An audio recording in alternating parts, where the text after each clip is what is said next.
ნუ რეპრესიულმა სისტემამ პირი გააღო და რა თქმა უნდა, ეხა მის მუცელს ვერაფერი ვერ ამოყორავს, მანამ სანამ ეს სისტემა არ დაინგრევა. ეს შეიძლება უსასრულოდ გაგრძელდეს, დაცული ამ ქვეყანაში აღარავინ აღარ არის.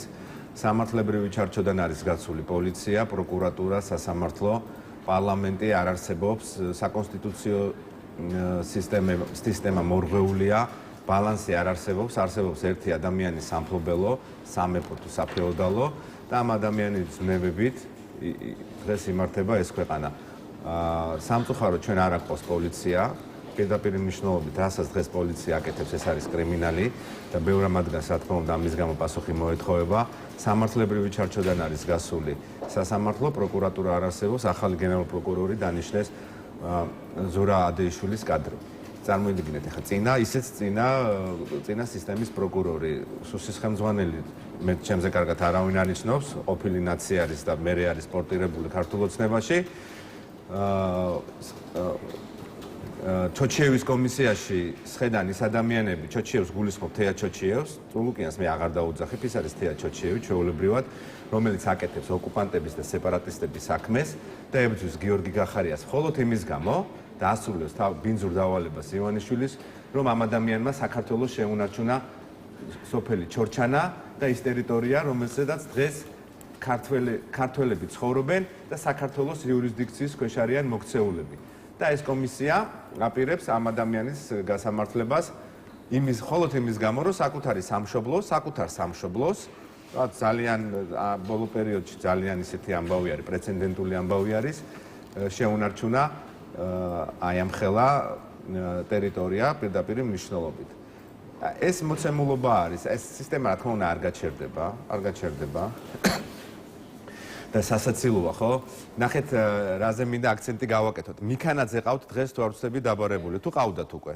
არა, უნდა გამოიკითხოს მაკაბოჭორი. ესე იგი, გივი მიქანაძე. მე მინდა განსაკუთრებით მივმართო იმ პატიმრების მშობლებს, ვისაც 2006 წელს ეგრეთ ჭყალებში ციხის ბუნტის დროს შვილები დაუხოცეს.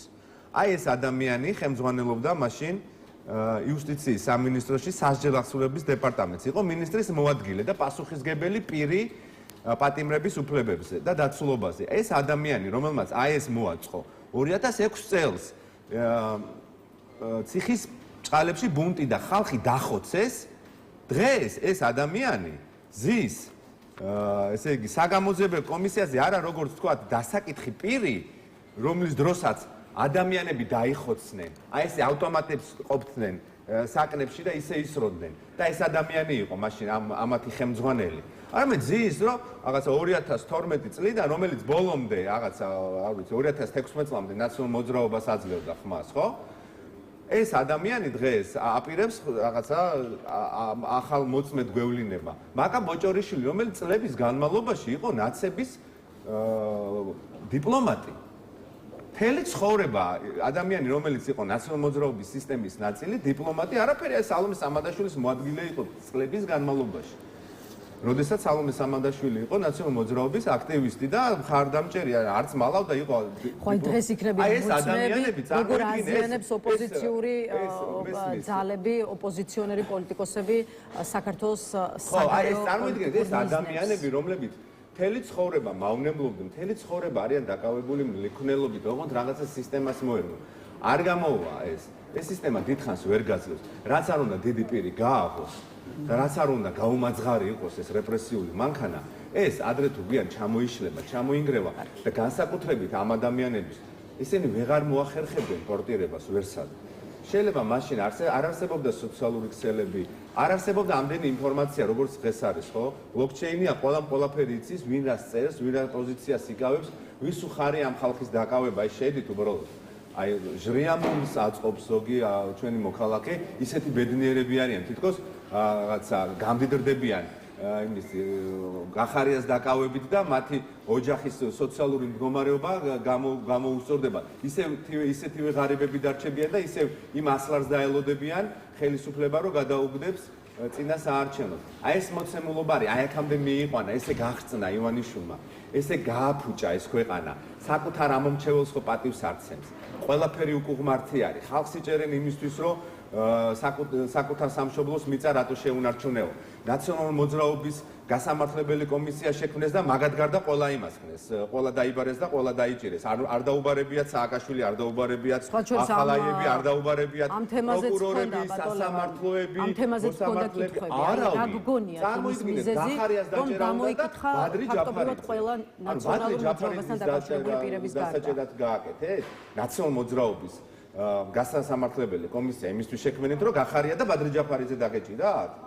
ხო, რა გგონია მიზეზი? რომელმაც 2006 წელს ადამიანი ჩახოცა პატიმრები, ეს ადამიანი დღეს არის გათეთრებული ადამიანი და ამან უნდა მიცეს ახლა ჩვენება დიკა ცკიტიშვილის წინააღმდეგ შენ მოქმედებდი შენი სახელმწიფოს ინტერესების წინააღმდეგ, ხო? ესე ამოატრიალა ამ უბედურმა ადამიანმა ეს ქვეყანა. ეს არის ივანიშვილის სამართალი, ეს არის მისი სახე, მისი ფარისეულობა. და ეს კიდე კომისია. თეა წულუკიანი არის თეა ჩოჩიევი. პირდაპირ მნიშვნელობით ვერასდროს ვეღარ გაექცევა აი ამ სტიგმას, რასაც ის აკეთებს. ვინ არის თეა წულუკიანი? თეა წულუკიანი ივანიშვილმა გატეხა. ნამსხვრევებად აქცია. თეა წულუკიანი ერთ პერიოდი პროგრესული იყო, მას უნდოდა რეფორმის ჩატარება სასამართლოში, ის ებრძოდა ნაციონალური მოძრაობის გადმონაშთებს პროკურატურაშიც, სასამართლოშიც, მაგრამ პირველად ცხვირი წაატეხეს პროკურატურაში, როდესაც ვერაფერი ვერ ქნა და მე სასამართლოზე და დღეს ეხა ეს გაბოროტებული ადამიანი, საკუთარი უსუსურობით გაბოროტებული ადამიანი, ეხა მე მას როგორც პოლიტიკოსზე ისე ვსაუბრობ, რადგან მას აქვს ეს პრეტენზია და ამიტომ აქ ზღვარი არ არსებობს, თქვა კრიტიკის. რა თქმა უნდა, ეთიკის საკითხებს, რა თქმა უნდა, დაცული იქნება, მაგრამ მის როგორც პოლიტიკოსი ის არ არსებობს, ის არის თეა ჩოჩიევი. ის არის ადამიანი, რომელიც საკუთარ ქვეყნის მოქალაქის დავანებოთ მის პრემიერ-მინისტრობის დროს როგორი იყო გახარიას მიმართ დამოკიდებულება. მხოლოდ იმისთვის უნდა რომ გაასამართლოს, რომ ამ ქვეყანას შეუნარჩუნა ტერიტორიები. მხოლოდ იმის გამო უნდა და საკუთარი მანკიერება, ყველაზე დიდი მანკიერება ადამიანის რა არის და უსუსურება, სიმხდალე. და ეხლა საკუთარი სიმხდალე, საკუთარი ეს საკუთარი თავი, რომელიც არის დამსხრეული არის, არ არსებობს. მის ინდივიდუალიზმი აღარ არსებობს, უნდა ეს ბოღმა გადმოანთხრიოს და უნდა დაიჭიროს გახარია. მაგარი ხარო დაიჭირე ბადრი ჯაფარიძე. აუ ძალიან მაგარი ხარ. ბადოლეონ, კითხვების დასმის საშუალებაც უნდა მომცეთ და მე მოგცემთ აუცილებლად პასუხების შესაძლებლობას. ღიად ჩანს, აი რაც შეეხება გიორგი გახარიას, რომ გახარიასაც ემუქრება პატიმრობის საფრთხე. ხო, აი გუშინ გახარიასთან მიმართებაში განცხადებები გააკეთეს, როგორც სუსის უფროსმა ალი ოხანაშვილმა, ისე ახალმა გენერალურმა პროკურორმა, მაგალითად ოხანაშვილმა თქვა, რომ ჩვენი ტერიტორიების 100 ჰექტარი დროებით, მაგრამ დაიკარგა და ამას სჭირდება ახსნა, მით უფრო რომ საგუშაგოს აღმართვასთან დაკავშირებით გაწყვეტილება სახელმწიფო უსაფრთხოების სამსახურის გვერდის ავლით იქნა მიღებული და გიორგი გვარაკიძემ აღნიშნა, რომ გიორგი გახარია როგორც სოფელ ჩორჩანაში საგუშაგოს გახსნაზე პასუხისმგებელი პირი იქნება გამოკითხული. ოხანაშვილის და გვარაკიძის განცხადებები გახარიას მიმართ პროცესების რა, ასე ვთქვათ, სავარაუდო სცენარით განვითარებაზე მიანიშნებს და რამდენად მზადა აქვე კითხავთ გიორგი გახარია, რომელიც ახლა საზღვარგარეთ იმყოფება, აი ამ ფონზე დაბრუნდეს საქართველოში და გამოძიების კითხვებს უპასუხოს. ეხლა რაც შეეხება ის არ ვიცი, ეხლა სადამოთხარეს ეს ადეიშვილის ყოფილი კადრი, მაგრამ თქვენ თუ შეგიძლიათ შეხვიდეთ ჩვენის პარტიის საიტზე და ნახოთ 2019 წელს ოხანაშვილი რას ლაპარაკობს. ეს უპრინციპო ხალხი არის. საკუთარ მამას დააჭერინებს ივანიშვილი რომ მოინდომოს. აი რო უთხრას ეხლა წახვალ და მამაშენს დაადებ ბორკილებსო, წავა და მამამის ბორკილებს დაადებს. სხვათა შორის კარგი კაცი არის მამამის. ოხანაშვილის მამა. აი ესე წავა და ბორკილებს დაადებს. იგივეს გააკეთებს ეს ახალი პროკურორი რო ამოთხარეს, ეს ძველი ადეიშვილის რაღაც იმის არ ვიცი, რაღაც კარიდორის ბიუროკრატი თუ ვინც იყო, რა მნიშვნელობა დერეფის უკაცრავად სიტყვა ვიხმარე. ამას არა აქვს მნიშვნელობა. ფაქტი რა არის, რომ საქართველოში ქართველ კაცს, რომელსაც ჰქონდა პასუხისმგებლობა საკუთარი ქვეყანაზე, რომელმაც დაიცვა 2000 ჰექტარი. თუ ესე არის ჰექტრებზეა საუბარი, 2000 ჰექტრის წაღება უნდოდა 2000 ჰექტრის, ანუ 20 მილიონი, რადგან ახლა 20 მილიონი კვადრატული მეტრის წაღება უნდოდა ოკუპაციო რეჟიმ სეპარატისტებს 20 მილიონი ჰექტრის, ისა 20 მილიონი კვადრატული მეტრი. გახარიამ დაიცვა ეს.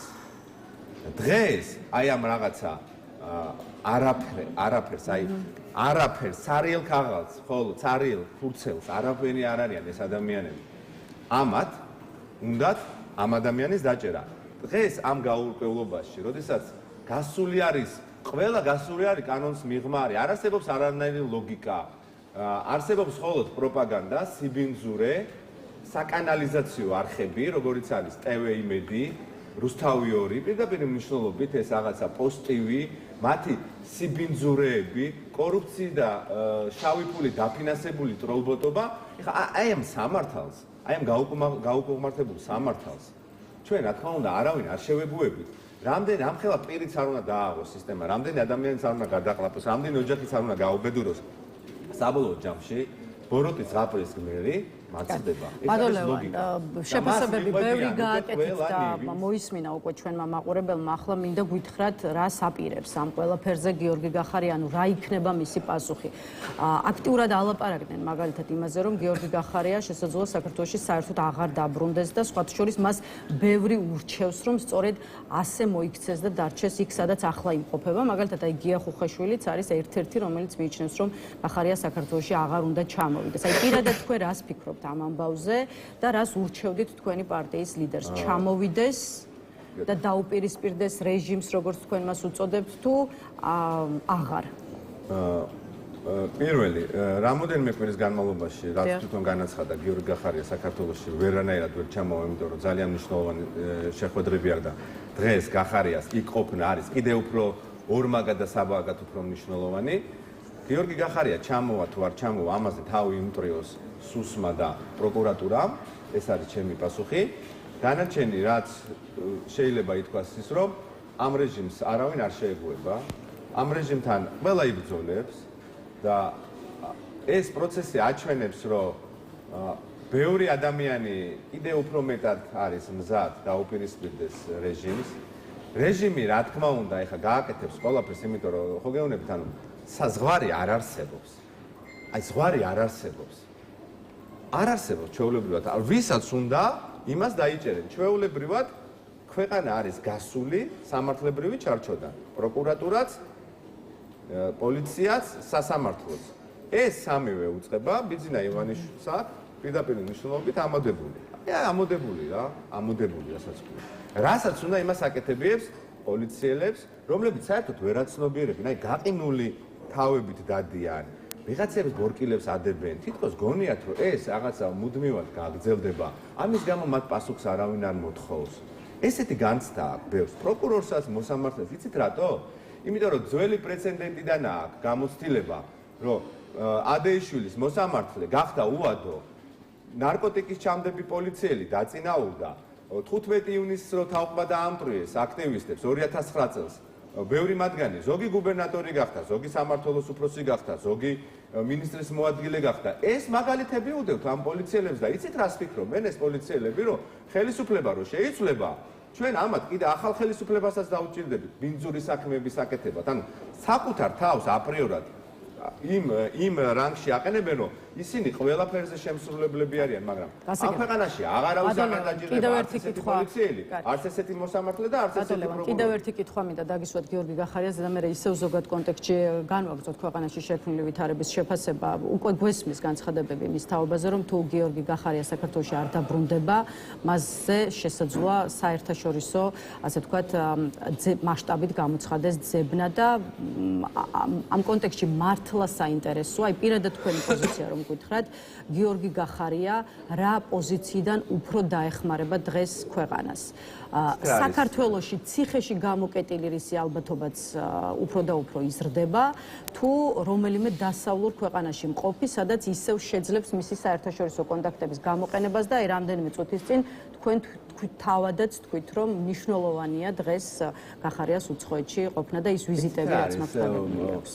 მე რა თქმა უნდა თქვენ კითხვებზე შემილია პასუხის გაცემა, მაგრამ მე ვფიქრობ, რომ დღეს ეს არ არის რელევანტური, იმიტომ რომ კონკრეტული კონკრეტული რაღაცა ფაქტები დამდგარი არ არის. ეხლა არ დაბადებულ ბავშვს აბრამას არ ქმნებდნო და ახლობით ეგ ამბავი არის.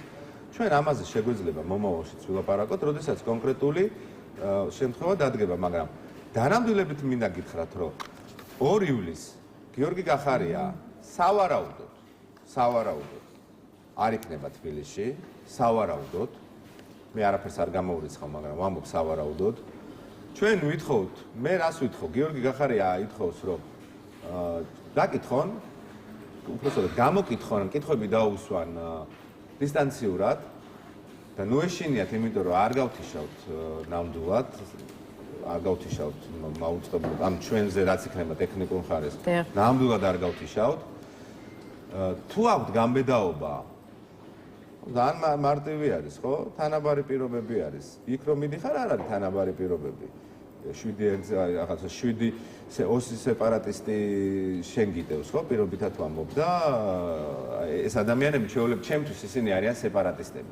ოსი სეპარატისტები, რომლებიც არიან შეკრულებული რუსულ საოკუპაციო სახელმწიფოსთან და ჩვენ სამშობლოს გლიჯავით. ესენი ჩემთვის ქართველები არ არიან. არც ერთი არ არიან ქართველები. ზოგი პირდაპირ მნიშვნელობით არ არიან და ზოგი გადატანითი მნიშვნელობით არ არიან. ისინი არ არიან ქართველი ადამიანები, ისინი არიან ამ შემთხვევაში საოკუპაციო რეჟიმის წარმომადგენელი.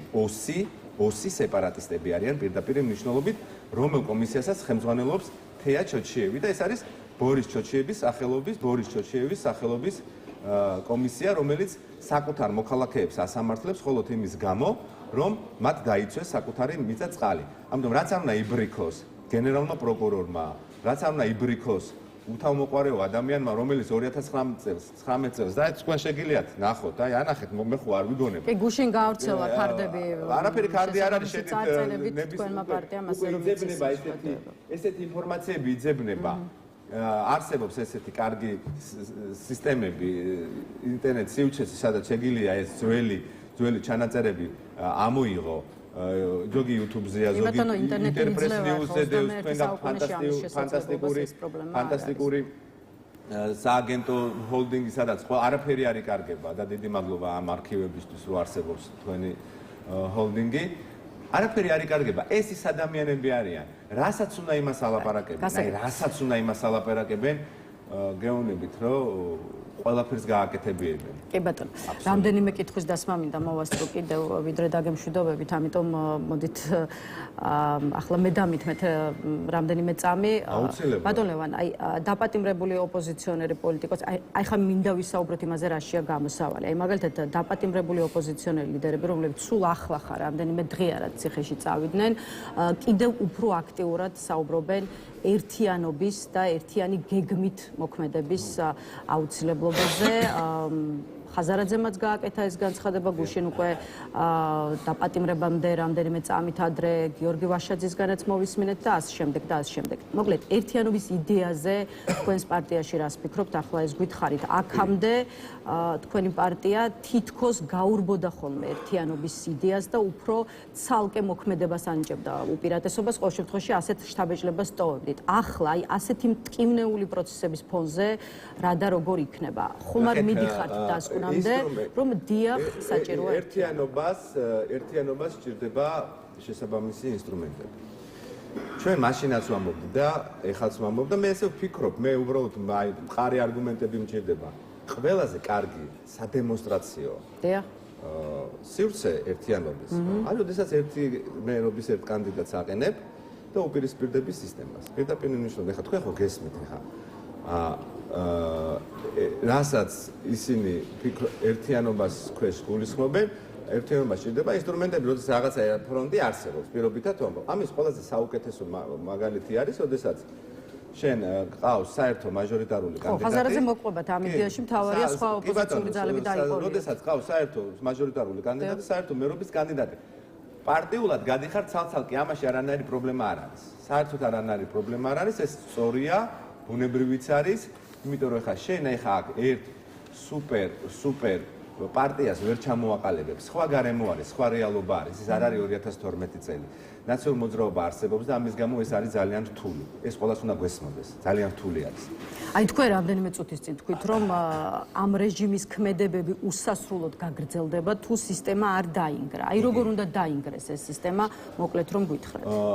უნდა გაჩნდეს ერთიანობის ინსტრუმენტი. დღეს ყველაზე კარგი ინსტრუმენტი არის საერთო მერობის კანდიდატები, საერთო მაჟორიტარობის კანდიდატები. თუ სხვა ადამიანებს უკეთესი იდეები ექნება და უკეთესი არგუმენტები ექნებათ, ჩვენ მზად ვართ, რა თქმა უნდა, მოვისმინოთ. რა თქმა უნდა, ჩვენ გადავალთ სხვა მოცემულობაზე. რა თქმა უნდა, დღეს სალომე ზურაბიშვილის როლი კიდევ უფრო მეტად გაიზრდება.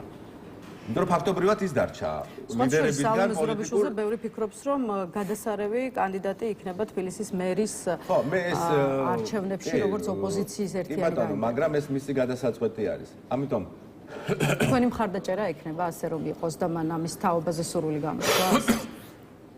მხარდაჭერა კი არ ექნება, მე დარწმუნებული ვარ სალომე ზურაბიშვილი ამ არჩევნებს მოიგებს, მაგრამ ეს მისი საქმეა. აი ამ მოცემულობაშიც. აი თუნდაც იმ პესიმისტურ მოცემულობაში, რომ არავინ არ ჩამოვა, დამკვირვებლები არ იქნებიან, რაღაცა ბრუტალური კანონები მიიღეს. არსებობს ყოველთვის რაღაცა ზღვარი, რომელიც იმის იქით პრობლემები არის, ეხლა ვერ დაკაჩავს 20%-ის შეუძლებელი არის. აი წარმოიდგინეთ საპარლამენტო არჩევნები რა მასშტაბის გაყალბდა. რა მასშტაბის გაყალბდა. ყველაფერი იკადრეს, ხო? და იქაც კი დაახლოებით მაშინდელი იმითი არის დაახლოებით 15% არის განსხვავება. წარმოუდგენელი ციფრები არის, ძალიან დიდი ციფრები არის. ხა ნახევარ საქართველოს ხო არ გადმოწერენ ახლა მართლა იმაში თბილისში, ხო? ესე მარტივი არ არის ეს ამბავი. მაგრამ ეს სალომე ზურაბიშვილის გადასაწყვეტია, ეს სამსჯელო ამბავი არის. ნახეთ როგორი მოცემულობა არის.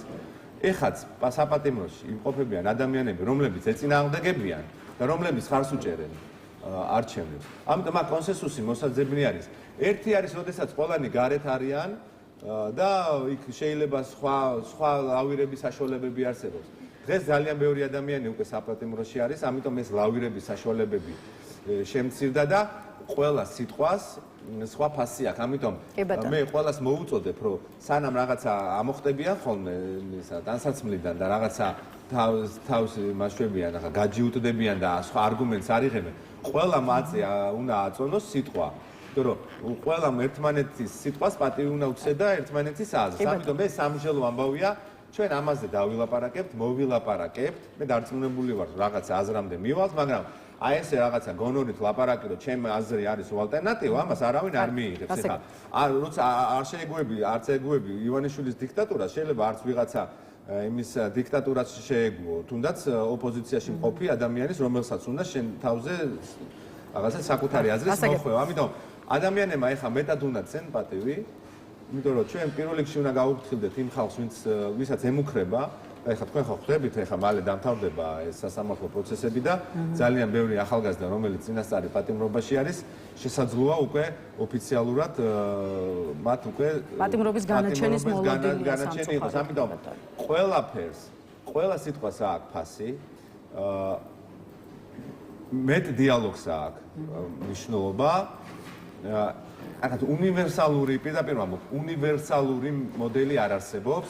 ამიტომ ჩვენ აქამდე უნდა მივიდეთ. არის ძალიან მძიმე სიტუაცია და ეს მძიმე სიტუაცია ყველამ თვალი უნდა გაუსწოროს. ბატონო, სამწუხაროდ რომანტიზმის დრო დამთავრდა, რეალურად ქმედებების დროა. ბატონო, სულ რამდენიმე წუთი დაგვრჩა სამწუხაროდ იწურება ჩვენ გაცემის ამ ნაწილისთვის განკუთვნილი დრო, ამიტომ მინდა რომ ბოლო კითხვა დაგისვათ უკვე იმ საკანონმდებლო ცვლილებებზე, რომელსაც ამზადებს ქართული ოცნება და იცით რომ მთელი რიგი ცვლილებები შედის, აი მაგალითად საერთო სასამართლოების შესახებ კანონში, მაგალითად ერთ-ერთი ცვლილებით სასამართლოს შენობაში, დარბაზსა და ეზოში ფოტო, ვიდეო გადაღება და ტრანსლაცია იქნება დაუშვებელი და გადაღების უფლებამოსილება ექნება მხოლოდ სასამართლოს ან სასამართლოს მიერ უფლებამოსილ პირს. არა და წლების წინ და გუშინ გაიხსენეს ეს როგორც ოპოზიციაში, ისე სამოქალაქო საზოგადოების წარმომადგენლებმა, სწორედ ქართულმა ოცნებამ დააბრუნა, ასე ვთქვათ, სასამართლო პროცესების თუ სასამართლოს ეზოში გადაღების უფლება, რაც ნაციონალურ მოძრაობას ჰქონდა. აი როგორ ვფიქრობ, ახლა რატომ თვის მართველი პარტია პრობლემად იმას, რაც წლების წინ მოიწონა? ისტორიულ კონტექსტიდან ვაფასებ ჩვენს მოვლენებს. იმიტომ აკეთებს, რომ ქართული ოცნება ზუსტად დაემსგავსა ნაციებს. მე ჩემთვის ეხა ამ პარტიების მართლობაში განსხვავება არაფერი არ არის. ჩვეულებრივად ნაციონალურ მოძრაობა, რაც ნაციონალურ მოძრაობა იყო, წინა ხელისუფლება ზუსტად იგივე არაფერი აღარ დარჩა იმ ქართული ოცნებისგან, რამდენიმე წლის წინ თქვენს რომ არ დარჩა, ყოფილი ნაციებით არის სავსე. აი კომისიაში, ჩოჩიევის კომისიაზე ზის 5 პორტირებული ნაცი. ალუ და გუდუშაური, რომელიც იყო კუდის ადვოკატი და ნაცემ არ დანიშნეს მოსამართლედ იმის გამო, რომ ახალაიას ადვოკატი არის და წარმოიდგინე, იმდენად ბინძური ადამიანი იყო, რომ ადეიშუმ არ გაიკარა. ახლა თვითონ იმ სისტემაშიც კი ყველაზე ბინძური ადამიანად ითვლებოდა. თენგი შარმანაშვილი, რომელიც იყო სააკაშვილის ელჩი, ალეკო ტაპატაძე, რომელიც იყო ყველაზე ბინძური საქმის გამკეთებელი ვანო მერაბიშვილისთვის, განსაკუთრებით 2007-2008 წლებში აჭარაში, ვინც კი ციხეში რაღაც ან ჩაუდეს ან რაღაც ციხეში გაუშვეს, ყველა საქმეში მონაწილეობდა. აბსოლუტურად თითქმის ან გაკარებული მაინც იყო. ეხლა თვითონ თუ არ უდებდა, ყოველ შემთხვევაში ზედამხედველობდა ამ ამბავს, ხო? ეს ადამიანები ყავთ აგერ ის ინჯია საიდან დააგროვა ინჯიას ოჯახმა ასეულობით $1,000,000 აქტივი ამ ქვეყანაში 2 წელი იყო მამამისი 90-იანი წლების დასაწყისში კავშირ გამგებლობის მინისტრი. რანაირად დააგროვა? კითხვა დაუსვით, საიდან აქვს ამ ოჯახს $100,000,000-ზე მეტი აქტივი ქონები? საიდან? მე მგონი 2 წელიც არ იყო, ხო, რაღაც იმის კავშირ საიდან დააგროვა? როგორ გამდიდრდა ეს ოჯახი? და ხან ნაციონალურ მოძრაობას უხდიდა ფულს, ხან შევანაძეს უხდიდა ქართულ ოცნებას. აღარ წავიდეთ შორს ბატონოვანი და დავასრულოთ. არაფერი არ დარჩა. ქართული ოცნება არ არსებობს. არსებობს ბიძინა ივანიშვილის ხელისუფლება, პორტირებული პროკურორებით, პოლიციელებით, მოსამართლეებით, იმიტომ რომ ეს ხალხი კარგად დატესტილი ხალხია, ყველაფრის ხელის მომწერი არის. პარლამენტშიც ყოფილი ნაციონალური მოძრაობის ხალხი უზის, ნაცების კანონებს იღებენ. პოლიციელებად, გუბერნატორებად ნიშნავენ იმ ხალხს, ვინც 2007 წელს, 2009 წელს, 2011 წელს სისხლის გუბეებს აყენებდა ადამიანების, რა თქმა უნდა, ეს არის ნაციონალური მოძრაობის მემკვიდრეობა. ქართული ოცნება ის აღარ არის. მადლობა. ბიძინა ივანიშვილმა შეცვალა მიხეილ სააკაშვილი. აი ეს რეალობა არის, მეტი არაფერი. მადლობა ბატონ ლევან იმისთვის, რომ მოხვედით ჩვენთან და გაგვიზიარეთ თქვენი შეხედულებები, დაგემშვიდობებით ლევან გოგიჩაიშვილი.